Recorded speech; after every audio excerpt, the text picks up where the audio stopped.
तो बच्चों आज हम चर्चा करेंगे सबसे पहले 10th क्लास का जो सबसे फेमस थ्योरम है थेल्स थ्योरम। क्या है बेटा?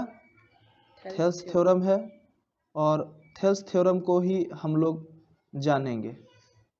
ठीक है, आज थेल्स थ्योरम हम आपको इतने अच्छे से पढ़ाएंगे कि यहाँ तक दिमाग में फिट आ जाएगा कि करना कैसे है और क्यों कोई स्टेप हम लेते हैं थेल्स थ्योरम को प्रूफ करने में। आखिर यही स्टेप हमको क्यों चाहिए? क्योंकि बच्चों को जब भी प्रॉब्लम होता है तो सिर्फ ये प्रॉब्लम होता है कि टीचर्स को कैसे पता चल जाता है कि यही स्टेप लेना है। अगर बच्चों को ये पता चल जाए कि ये स्टेप क्यों लेना है, कब लेना है, तो गलतियां बहुत कम होंगी। और जब ये पता रहे कि क्यों ये स्टेप लेना है, कब लेना है, क्यों कोई स्टेप नहीं लेना है, कब नहीं लेना है, जब ये पता रहेगा तो हम लोग क्या कर सकते हैं, उसका एग्जैक्ट आंसर पे पहुंच सकते हैं। तो आओ हम लोग थेल्स थ्योरम को जानें। थेल्स थ्योरम क्या कहता है बेटा कि if a line is drawn parallel to one side of a triangle to intersect ये ठीक है ना, टू इंटरसेक्ट में एस बेकार लिख दे, to intersect the other two side, to intersect the other two sides of a triangle, other two sides in distinct points,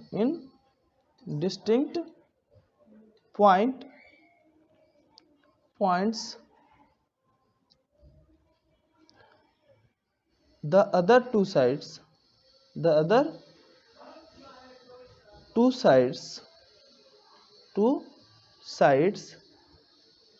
are divided in the same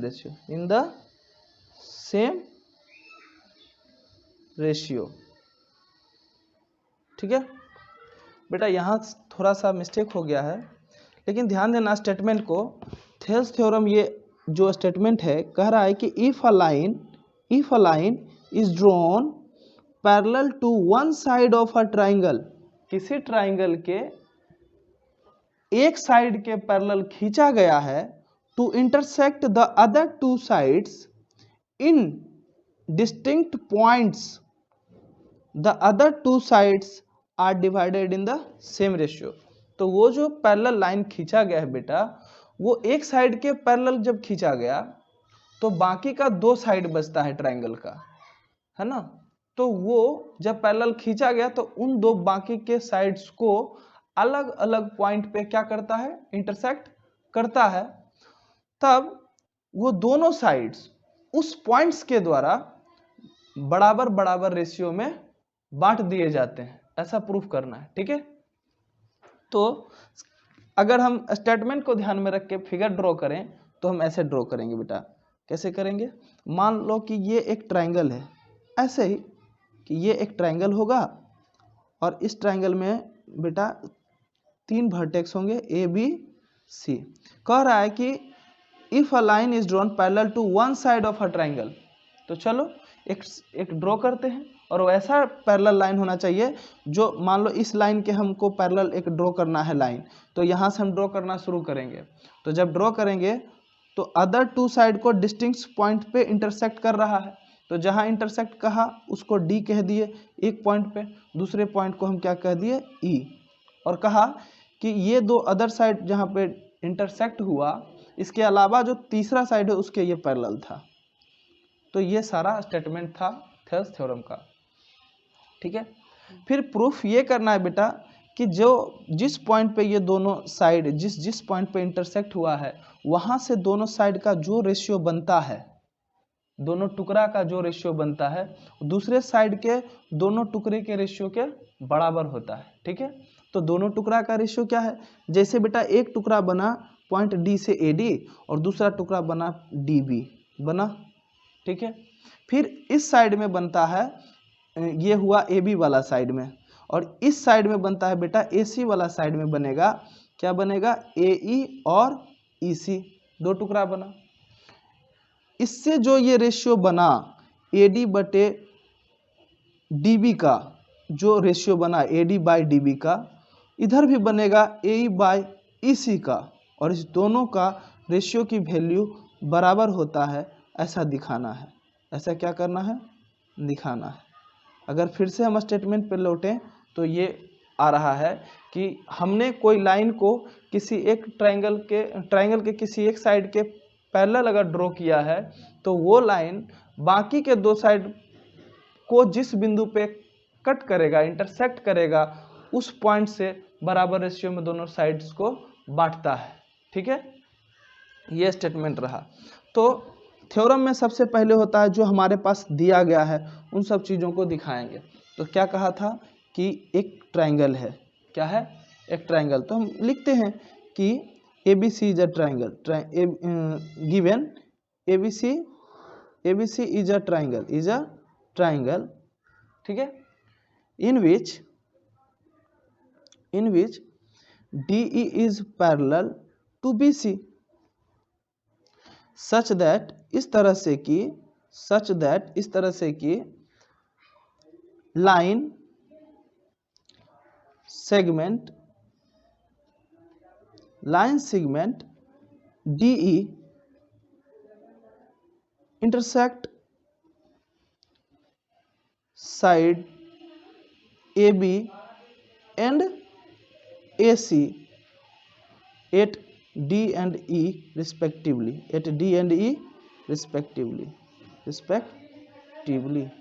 ठीक है, कोई दिक्कत। तो जब इंटरसेक्ट करता है तो एक टुकड़ा बनता है, और वो टुकड़ा का रेशियो क्या होता है, तो वो जो टुकड़ा बना बेटा AD बाई DB का, ये रेशियो बराबर होना चाहिए AE बाई EC के, ऐसा प्रूफ करना है। ठीक है, तो इसको प्रूफ करने के लिए हमें सबसे पहले ये चाहिए कि AD की वैल्यू DB की भी वैल्यू मिल जाए, और AE की वैल्यू और EC की भी वैल्यू मिल जाए। ठीक है, जब हमें वैल्यू मिल जाएगा तो रेशियो तो हम आराम से निकाल सकते हैं, क्योंकि रेशियो कहता है कि कोई चीज़ को कंपेयर करना है। क्या करना है, कोई चीज़ को कंपेयर करना है। जैसे रेशियो क्या होता है बेटा, राम एक लड़का है और उसकी इनकम अगर 5000 है, कितना है, 5000, और श्याम एक दूसरा लड़का है जिसका इनकम क्या है बेटा, 10000 है। अब अगर हम इस दोनों का रेशियो निकालें तो राम बाई श्याम, यानी राम इज टू श्याम अगर हम करते हैं तो हमको 5000 बाई 10000 करना पड़ेगा, और जब करते हैं तो 1:2 आ जाता है। क्या आ जाता है, 1:2 आ जाता है। तो राम इज टू श्याम का जो रेशियो है वो 1:2 आया। कहने का मतलब दूसरे शब्दों में अगर हम कहें बेटा तो 1:2 ऐसे लिखेंगे, मतलब कि जो श्याम की इनकम है, श्याम का जो इनकम है वो राम के इनकम का 2 टाइम्स है, और जो राम का इनकम है वो श्याम के इनकम का आधा है। ठीक है, तो कंपैरिजन ऐसे ही किया जाता है।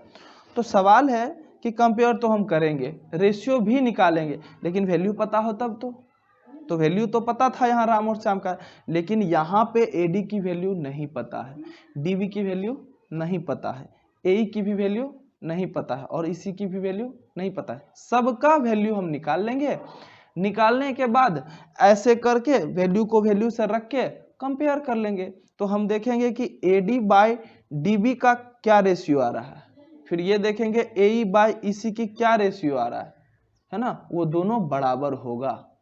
ठीक है, तो सवाल ये है कि AD और DB आएगा कैसे, इसकी वैल्यू आएगा कैसे। तो इसका वैल्यू आने के लिए बेटा हम क्या करेंगे, ध्यान से देखना, यहाँ दूसरा पेपर ले रहे हैं ताकि तुम लोगों को फिगर क्लियर रहे और यहाँ पे सॉल्यूशन भी क्लियर रहे। तो यहाँ पे देखो बेटा क्या करना है कि इस फिगर को ध्यान से देखो, ये D है और ये E है, एक्स्ट्रा फिगर है।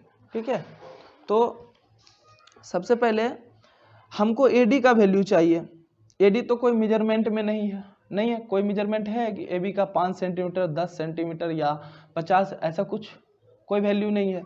कहीं भी वैल्यू नहीं है, लेकिन इतना तो कह सकते हैं कि हाँ AD रिप्रेजेंट करता है एक ऐसे लेंथ का जो ये लाइन सेगमेंट रखता है, और DB भी एक ऐसा मेजरमेंट को रिप्रेजेंट करता है जो ये जो BD लाइन सेगमेंट है उसको रिप्रेजेंट करता है। ठीक है, कोई दिक्कत? तो आ जाओ, सबसे पहले हम क्या करेंगे कि ट्राइंगल ADE में चलेंगे। किस में चलेंगे? ट्राइंगल ADE में चलेंगे। तो जब हम ट्राइंगल ADE में चलेंगे तो अगर हम ट्राइंगल ADE को देखें, अगर हम ट्राइंगल AD को देखें तो उसकी एरिया की हम बात करें तो पहले तो बेटा किसी भी ट्राइंगल का जो एरिया होता है ना वो क्या होता है, half into base into height होता है। ठीक है, तो अगर हम बात करें half into base into height का ADE की, तो सवाल ये आएगा कि आखिर बेस कौन लिया जाए। तो जो भी वैल्यू तुम लेना, तुमको AD निकालना है। क्या निकालना है? AD। तो AD को बेस बना दो, जो निकालना है उसको बेस बना दो। और हाइट बेस के सामने, बेस के अपोजिट में जो वर्टेक्स है बेटा वहीं से परपेंडिकुलर डाला जाएगा। तो अगर हम परपेंडिकुलर डालते हैं, इसको रेड कलर से डालते हैं ताकि तुम सब कुछ क्लियर समझो, तो यहाँ पे हम ये परपेंडिकुलर एक डॉटेड लाइन से ड्रॉ कर सकते हैं, क्योंकि जो कंस्ट्रक्शन हम करते हैं वो डॉटेड लाइन से कर देते हैं। क्लियर है? ठीक है, तो हमें यहाँ से मिल जाएगा बेटा कि AD, और ये मान लो कि इसका हम नाम दे देते हैं तो E हो गया, ये EL हो गया। ठीक है, कोई दिक्कत? अब हमें क्या चाहिए था? दूसरा वैल्यू ये चाहिए था BD। क्या चाहिए था? इधर थोड़ा सा, एक मिनट। तो सवाल है कि हमने AD का वैल्यू देख लिया, अब हमें चाहिए BD चाहिए, ये वाला इसकी वैल्यू चाहिए। ठीक है, चूंकि यहाँ पे जो हम दिखा रहे थे AD बाय DB है ना, तो AD और DB की वैल्यू चाहिए, तो DB की वैल्यू हमें चाहिए। तो एरिया ऑफ ट्राइंगल, एक ऐसा ट्राइंगल इमेजिन करो जिसमें कि BD उसका पार्ट बन जाए, तो BD उसका पार्ट बन जाए और बेस बन जाए। तो हम क्या करेंगे, अगर हम कंस्ट्रक्शन कर दें, क्या कर दें, फिर से कंस्ट्रक्शन कर दें कि हमने ये कंस्ट्रक्शन करा, हम यहाँ से यहाँ तक एक लाइन मिला देते हैं जो इसको क्या कह देगा, ट्राइंगल कह देगा। तो हम BD क्यों ये कंस्ट्रक्शन कर रहे हैं, ताकि एक ट्राइंगल मिल जाए और ये ट्राइंगल का भाग बन जाए BD, उस ट्राइंगल का पार्ट बन जाए, साइड बन जाए। तो अगर ट्राइंगल BDE की हम बात करें, ट्राइंगल BDE की बात करें तो हमें मिल रहा है हाफ इंटू इसका भी बेस, इसका भी बेस, इसका भी बेस। और बात आया कि अब इसका हाइट कौन होगा, हाइट कौन सा होगा। तो बेटा ध्यान से देखो, ये जो ट्राइंगल BDE है ये एक ऑब्ट्यूज एंगल ट्राइंगल है। क्या है? ऑब्ट्यूज एंगल्ड ट्राइंगल है, ऑब्ट्यूज एंगल्ड ट्राइंगल है। क्या है? ऑब्ट्यूज एंगल्ड ट्राइंगल है। तो ऑब्ट्यूज एंगल ट्राइंगल का, आप ये ऑब्ट्यूज एंगल ट्राइंगल है मतलब एक ऐसा एंगल होना चाहिए इसमें इंक्लूड जो एंगल का मेजरमेंट 90 से ज्यादा हो। तो 90 से ज्यादा हो तब जाके ये ऑब्ट्यूज एंगल ट्राइंगल बनता है। तो सवाल है कि इसका परपेंडिकुलर कहाँ आता है। तो बेटा परपेंडिकुलर के लिए क्या करते हैं, बेस को हम एक्सटेंड कर देते हैं, बेस को हम कुछ बढ़ा देते हैं, बढ़ाने के बाद इस वर्टेक्स से सीधा एक परपेंडिकुलर ड्रॉ कर देते हैं, ड्रॉ किए। ठीक है, तो यही उसका परपेंडिकुलर हो गया। अब ये फिगर आप यहां देख सकते हैं कि BDE जो है एक ऑब्ट्यूज एंगल्ड ट्राइंगल है। क्या है? एक ऑब्ट्यूज एंगल्ड ट्राइंगल है। ठीक है, BDE आप देखो यहां से बेटा कि ये जो है एक ऑब्ट्यूज एंगल ट्राइंगल है। पेन नहीं चल रहा है, ऑब्ट्यूज एंगल ट्राइंगल है। और ये ऑब्ट्यूज एंगल्ड ट्राइंगल, ये जो ग्रीन वाला ये ट्राइंगल है ये ऑब्ट्यूज एंगल ट्राइंगल है बेटा। ठीक है, तो इसका इस साइड को अगर बेस को हम एक्सटेंड कर रहे हैं तो ये उसका परपेंडिकुलर हो जाएगा। ये क्या हो जाएगा? परपेंडिकुलर हो जाएगा। ठीक है, तो हम अब सवाल है कि ये परपेंडिकुलर, तो half into base into height EL। ठीक है, वही हाइट इसका भी हो गया। इसको इक्वेशन 1 मान लो, इसको इक्वेशन 2 मान लो। ठीक है, जब इसको इक्वेशन 1 2 मानेंगे तो हमें AD और DB की वैल्यू चाहिए और वो भी रेशियो में चाहिए। तो हम क्या करते हैं कि AD और BD को अगर रेशियो में वैल्यू देना है तो क्या कर देंगे, हम इस दोनों को रेशियो में निकाल देते हैं। तो इसीलिए सबसे पहले भगा दे देंगे, डिवाइड कर देंगे, क्योंकि डिवाइड करने के लिए रेशियो में लाने के लिए डिवाइड करना जरूरी है। तो area of triangle ADE by area of triangle BDE, ठीक है। अब इसके वैल्यू को ले लो, तो ADE की जो वैल्यू है वो पूरा ये है, रख दो इसको as it is, 1/2 multiply AD multiply EL by DBE की वैल्यू बेटा, तो DBE की वैल्यू क्या था, ये वाला क्या है, ये 1/2 इंटू BD इंटू EL, ठीक है। अब हमको चाहिए था AD बाई BD की वैल्यू, तो बेटा ये देखो हाफ की जो वैल्यू ये है, हाफ की वैल्यू वही है, और न्यूमरेटर और डिनोमिनेटर में है तो कैंसिल हो जाएगा, ठीक है। EL और EL भले ही इसका वैल्यू पता नहीं है, लेकिन इतना तो पता है कि जो हाइट इस ऑब्ट्यूज एंगल के लिए था इसका, वही हाइट ADE के लिए भी था, तो ये भी वैल्यू में सेम है, तो ये भी कट गया। तो बचा क्या बेटा, AD बाई BD या DB, है ना, DB बोल लो, क्लियर है, कोई दिक्कत नहीं। तो हमारे पास एक वैल्यू आया कि हमने पाया AD by DB is equal to area of triangle ADE by area of triangle BDE, clear है, ओके। अब सवाल है हमारा, यहाँ पे हम चर्चा कर रहे थे AE की वैल्यू और EC की वैल्यू। जब AE की वैल्यू मिल जाएगा, EC की वैल्यू मिल जाएगा, तो उसका हम रेशियो भी बना सकते हैं कि नहीं बना सकते हैं। तो सवाल है कि AE और EC कहाँ है। तो अगर इसी ट्राइंगल को हम देखें तो AE यहाँ रहा और EC यहाँ रहा, तो इसको भी बेटा क्या करेंगे, इसकी वैल्यू निकालने के लिए इसके भी ट्राइंगल को देखेंगे। तो ये भी उसी ट्राइंगल का पार्ट है, किसका, ADE का, किसका है, ADE का। देखो ये जो चला रहे हैं इसको, ये ADE का पार्ट है, किसका पार्ट है, ADE का पार्ट है, क्लियर है, ठीक है। तो ADE के लिए करेंगे, तो अब हमको सॉल्यूशन पेज ले लेते हैं, रहने दो, जैसे चल रहा है चलने दो। ADE को ले लेते हैं। तो जब हम ADE को लेंगे तो इस फिगर को ध्यान में रख के देखेंगे बेटा कि अगर ट्राइंगल ADE की हम बात करें तो half into base into height, तो हाफ है, बट बेस AE की वैल्यू निकालना है तो इस बार AE को बेस बना लो, तो AE बेस हो गया, और हाइट, तो जब AE इसका बेस हुआ तो हाइट क्या हो जाएगा, AE इसका बेस हुआ, AE बेस हो जाएगा, तो हाइट ये पूरा, ये यहां से इसका परपेंडिकुलर डाल दें तो हाइट मिल जाएगा हमको, है ना, यहां से ये परपेंडिकुलर डाल दिए और यहां पे एक पॉइंट दे दिए M, ठीक है। तो बेटा यहाँ पे जो DM है, ये जो DM है, अब इसका क्या बन गया, परपेंडिकुलर, यानी कि हाइट बन गया, क्या बन गया, हाइट बन गया, ठीक है।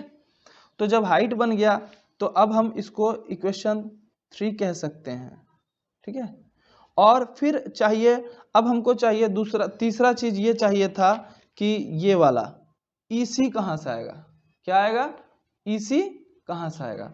तो EC जो आएगा इसके लिए ट्राइंगल ये है, E और C कहाँ से आएगा, EC के लिए ट्राइंगल ये देख रहे हैं हम। तो EC बनाने के लिए एक ऐसा ट्राइंगल इमेजिन करें जिसका कि ये बेस बन जाए ताकि वैल्यू निकल जाए। तो जब हम EC का कंस्ट्रक्शन कर देंगे, EC के लिए एक ट्राइंगल का कंस्ट्रक्शन करेंगे तो ये लाइन को हमको मिलाना पड़ेगा, क्या करना पड़ेगा, मिलाना पड़ेगा। ये सारा कंस्ट्रक्शन में आएगा, ये कंस्ट्रक्शनल पार्ट हो जाएगा, ठीक है, कंस्ट्रक्शन में आएगा, ठीक है। जैसे ही ये कंस्ट्रक्शन में हुआ, अब देखना जहाँ पे पेन चला रहे हैं, ये रेड वाला जो पेन चला रहे हैं, ये रेड वाला जो पेन चला रहे हैं, ये रेड वाला पेन रिप्रेजेंट करने के लिए चला रहे हैं कि ट्राइंगल DEC को रिप्रेजेंट कर दे, किसको रिप्रेजेंट कर दे, DEC को रिप्रेजेंट कर दे। अब आप देख रहे होंगे बेटा कि ये जो DEC है एक ट्रायंगल बन रहा है। फिर ये भी ट्रायंगल तो ऑब्ट्यूज एंगल्ड ट्रायंगल ही है, इसका मेजरमेंट भी ज्यादा है, तो ऑब्वियस है कि इसका भी जो परपेंडिकुलर होगा वो ट्रायंगल के बाहर होगा। तो इसके इस साइड को, इस बेस को एक्सटेंड कर दिए, तो एक्सटेंड किए यहां तक आए, जैसे ही एक्सटेंड किए बेटा ये परपेंडिकुलर इसका मिल गया। क्लियर है? तो जब परपेंडिकुलर मिला तो हम बात कर रहे हैं किस ट्रायंगल की? ट्रायंगल DEC की या CDE की। तो CDE की अगर हम बात करें, एरिया ऑफ ट्रायंगल CDE की, तो half into base into height, तो हाफ, और बेस क्या हो गया था बेटा? EC हो गया था। क्या हो गया था? EC, और हाइट वही क्या था? DM था। क्या था? DM था। इक्वेशन 4। ठीक है, अब हमें चाहिए क्या था? AE बटे EC, AE बाय EC चाहिए था। क्या चाहिए था? AE by EC। तो अगर हम इस सब का रेशियो निकाल दें तो AE बाय EC हो जाएगा। तो ratio of triangle ADE by ratio of triangle CDE, तो इसकी वैल्यू क्या हो जाएगा? Half into AE into DM by half, इसका वैल्यू बेटा क्या है? Half into EC into DM। फिर से सेम बात, same value same value same value same value, cancel out हो गया, बचा क्या बेटा? AE बटे EC बच रहा है। फाइनल आंसर क्या मिला हमको? Area of triangle ADE by area of triangle CDE is equal to AE by EC। Okay, तो हमको यही तो चाहिए था। अब ये पहले पेज में अगर हम आते हैं तो हमको यही तो चाहिए था कि हमें ये बराबर करना था, ये बराबर करना था AD बाय DB को, है ना? AD बाय DB की जो वैल्यू है और AE बाय EC की वैल्यू है, हमने वो निकाल लिया है।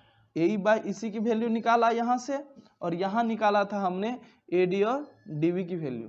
ठीक है, अब सवाल ये उठ रहा है कि ऐसा कौन सा काम करें कि AD बाय DB का, AD और DB का जो रेशियो है वो बराबर हो जाए AE और EC के रेशियो का। ऐसा कौन सा काम करें? तो करना क्या है कि हमको ये देखना है कि AD बाय DB की जो वैल्यू, ये वैल्यू AD बाय DB के जो वैल्यू, ये वैल्यू है, ये वैल्यू बेटा बराबर हो जाए किसके? AE बाय EC के इस वैल्यू के। ठीक है, समझ में आ रहा ना? समझ में आ रहा? ठीक है, इस वैल्यू के बराबर हो जाए। तो क्या करना है? इस दोनों की वैल्यू को बराबर करने के लिए पहले हम देख लेते हैं कि इस दोनों में सिमिलरिटीज और डिससिमिलरिटीज क्या है। तो एरिया ऑफ ADE, यहां देखो इस ट्रायंगल को, area of ADE, area of ADE, और इसमें भी एरिया ऑफ ADE। तो एक ही ट्रायंगल था फिगर में बाबू, फिगर में देखो ADE एक ही ट्रायंगल था तो एरिया सेम था। ADE एक ही ट्रायंगल था फिगर में, ADE एक ही ट्रायंगल था फिगर में, ADE फिगर में एक ही ट्रायंगल है, ADE फिगर में एक ही ट्रायंगल है, तो इसकी वैल्यू भी सेम होगा। होगा कि नहीं होगा? तो यहाँ जो ADE है इस ADE की वैल्यू के बराबर है। अब सवाल है दूसरा वैल्यू ये देखना है कि area of triangle BDE, area of triangle BDE और एरिया ऑफ ट्रायंगल CDE, दोनों दो ट्रायंगल हो गया, दोनों क्या हो गया? अलग अलग ट्रायंगल हो गया। देखो अगर हम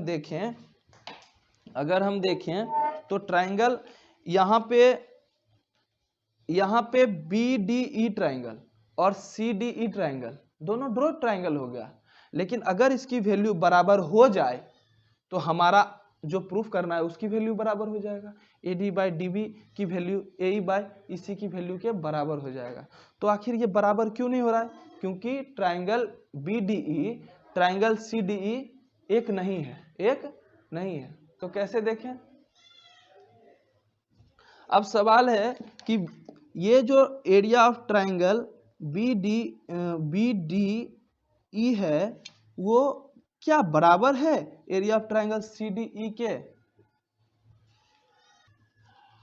तो सवाल है कि एरिया ऑफ ट्रायंगल BDE कैसे बराबर होगा एरिया ऑफ ट्रायंगल CDE के? तो फिगर को ध्यान से देखो बेटा, यहाँ ध्यान से देखो, ये रहा हमारा ट्राइंगल CDE, ये रहा हमारा ट्राइंगल CDE, ये रहा हमारा ट्राइंगल CDE, और ये रहा जिसको बराबर करना है BDE, ये रहा BDE, ये रहा BDE, ये ट्राइंगल रहा BDE। ठीक है, देख रहे हो ना, ये ट्राइंगल क्या है BDE। अब ये दोनों तो बराबर नहीं है, बराबर नहीं है, कैसे बराबर करें? सवाल ये है कि इसको बराबर कैसे, मान लो यहाँ हम बराबर लिख देते हैं तो आप कहोगे कि सर बराबर कैसे हो गया? तो बराबर करने के लिए एक क्लू है इसमें छिपा हुआ। क्या क्लू है बेटा? देखो, स्टार्टिंग में ही कहा गया था कि ये लाइन जो था ना, ये लाइन DE, ये लाइन पैरेलल था किसके?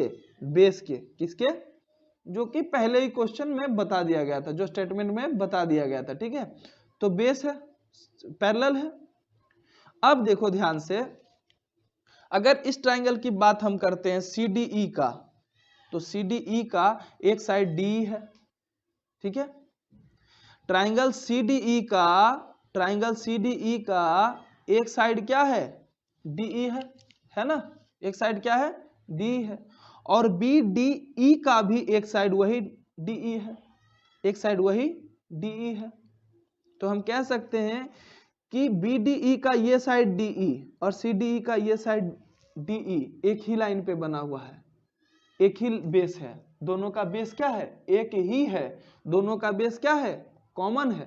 और साथ ही साथ दोनों देखो, दोनों ट्राइंगल, इसका भी टॉप और इसका भी टॉप बेटा इस लाइन के ही बीच में आ रहा है, इस लाइन के बीच में आ रहा है।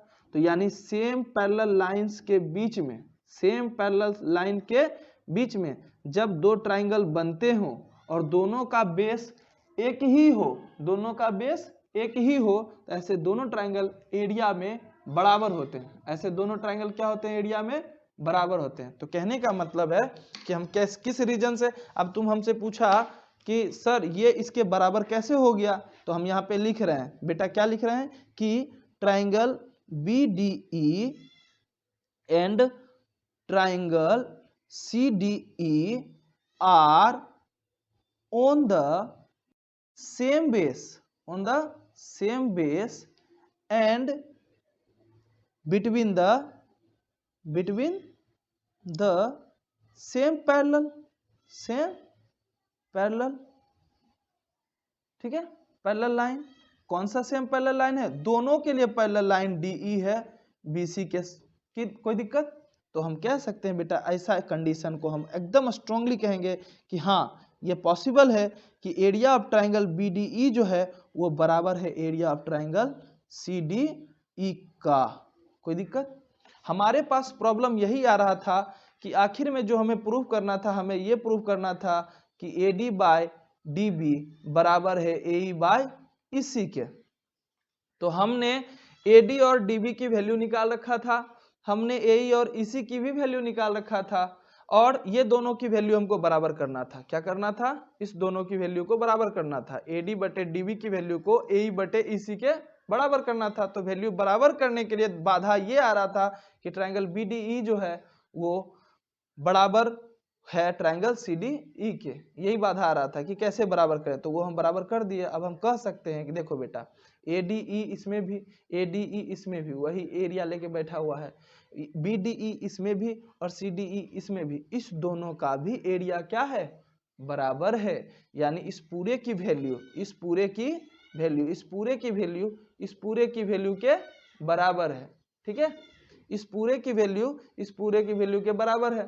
तो जब ये दोनों आपस में बराबर, जब ये दोनों आपस में बराबर, तो ये दोनों भी आपस में बराबर। क्लियर है? इसलिए हम कह सकते हैं कि AD बाय DB जो रेशियो बना वो रेशियो बराबर है किसके? AE बाय EC के। ठीक है, और ये थ्योरम प्रूफ हुआ। तो डियर स्टूडेंट्स, आज के लिए इतना ही। आज हमने थेल्स थ्योरम को देखा था और उसके प्रूफ को भी जाना था। थोड़ा सा गाइज हम क्षमा चाहते हैं कि आप लोगों को प्रॉब्लम हुआ होगा ये पेजेस अरेंज करने में, बट आप वीडियो को फिर से देख लेना जिससे कि सारा कॉन्सेप्ट क्लियर हो जाएगा। और अगर पसंद आए वीडियो तो लाइक और शेयर करना ना भूलें, और चैनल को भी सब्सक्राइब कर दें ताकि हम आगे और अप्रिशिएट होकर और सारे वीडियो डाल सकें। और अब मिलते हैं अगले वीडियो में कन्वर्स ऑफ थेल्स थ्योरम लेकर के।